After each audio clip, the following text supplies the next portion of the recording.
আসসালামু আলাইকুম। আপনার উপর শান্তি বর্ষিত হোক। প্রিয় শরীদ, খতমে কামালের ৪১তম ধাপে আপনাকে স্বাগতম। আপনি জানেন, রোগ শোক, বিপদ আপদ, আসমানি জমিনি বালা মুসিবত, সকল ধরনের অস্থিরতা, অশান্তি, অনিশ্চয়তা, নিরাপত্তাহীনতা, দুর্যোগ, দুর্বিপাক, আজাব গজব থেকে মুক্তির জন্যে খতমে কামালি এক সহজ আমল। খতমে কামালির এই আমলের মধ্য দিয়ে প্রার্থনাকারী প্রার্থনার সাথে মিশে যান। আসলে প্রার্থনাকারী যখন প্রার্থনার সাথে মিশে যান, তখন প্রার্থনা কবুল হয়। খতমে কামালি প্রার্থনা কবুলের এই পরম মুহূর্তে আপনাকে নিয়ে যাবে। তাই নিজের, অন্যের, সমাজের, দেশের, মানব জাতির যে কোনো কল্যাণের নিয়তে আপনি এই আমলে অংশ নিন। আপনি সকল বিপদ আপদ, বালা মুসিবত মুক্ত হন। আপনার জন্যে কল্যাণকর সকল দোয়া আল্লাহ কবুল করুন। সব সময় আল্লাহ আমাদেরকে তার রহমতের ছায়ায় রাখুন। এই কামনা করে আমি শহীদ আল বুখারী মহাজাতক খতমে কামালির পুরো প্রক্রিয়ায় আপনার সাথে থাকছি। আসুন এবার আমরা ডুবে যাই সত্যের গভীরে।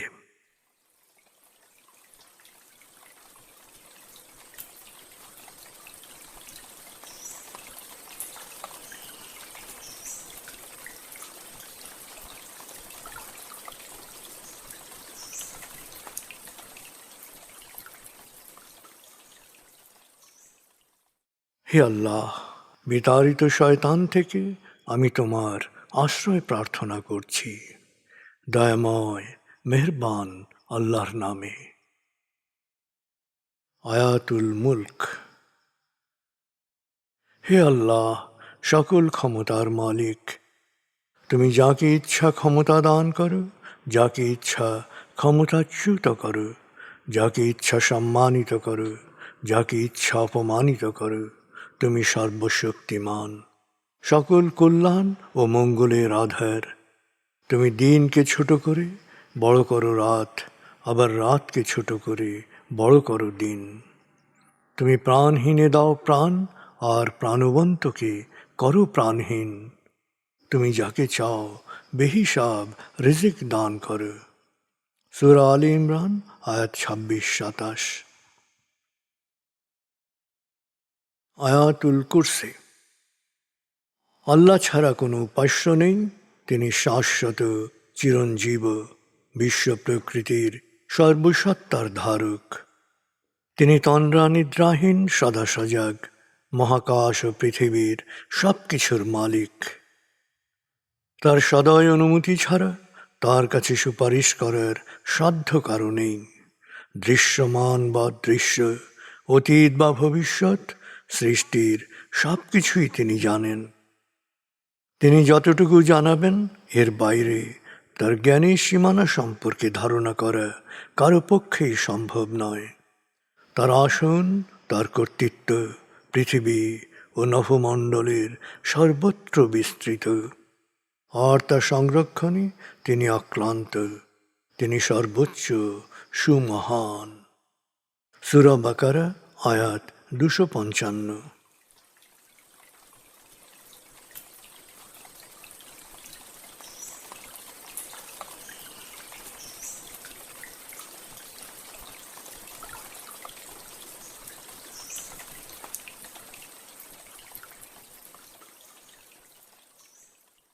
আসুন আমরা ধীরে ধীরে ডুবে যাই হৃদয়ের গভীরে নবী প্রেমে।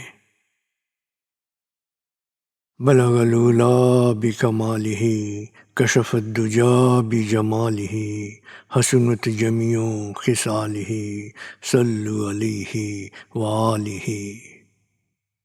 بلغ العلا بكماله كشف الدجى بجماله حسنت جميع خصاله صلوا عليه وآله بلغ العلا بكماله